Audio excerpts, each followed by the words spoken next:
Ladies and gentlemen, teen idol turned music business legend, Mr. Lou Christie. I'm gonna make you mine. I know I'll never give up. I'm at the end of my rope. From the morning till supper time. And you'll find I'll be waiting in line. I'll be waiting in line. 'Cause I'll make you mine.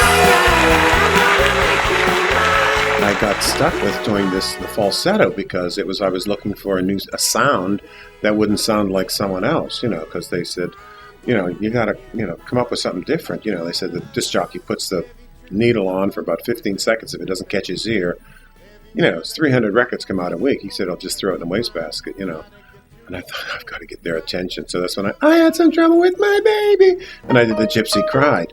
The Gypsy Cried.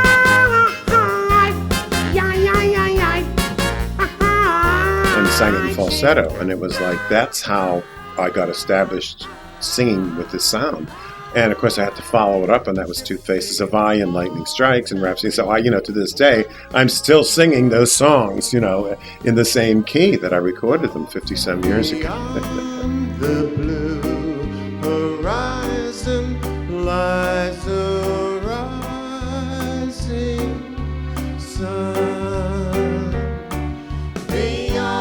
People just loved that record. They wouldn't let it die, but it became something much more significant than a hit record. It became life-changing for a lot of people. People come up to me, and I don't think I get as much response to anything that I've recorded more than Beyond the Blue Horizon.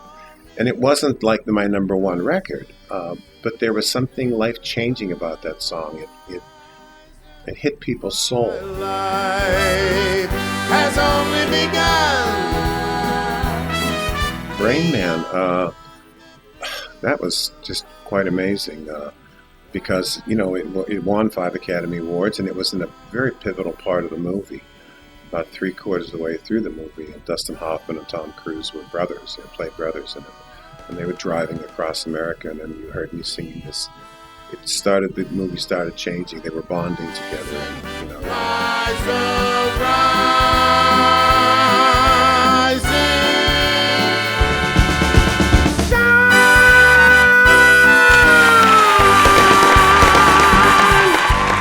What's interesting, when people say, I influenced them, I had no idea. But people listen to those records, become very powerful. That's the way you sort of talk to other musicians, before you get to meet them. It's like me and the McGuire sisters or something. I used to or Patti Page, or some of the great, great old people from the 50s. I loved their records. And when I got a chance to meet them, all those things influence you as an artist. And I was always surprised to who in the world, people come up to me and tell me these things. John Lennon, I impressed him somehow.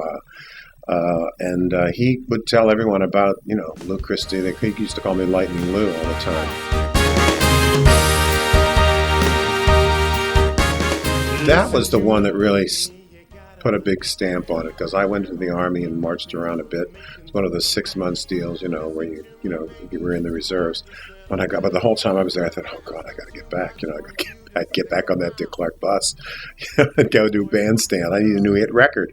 And that was the first record after I got out of the Army. It was Lightning Strikes.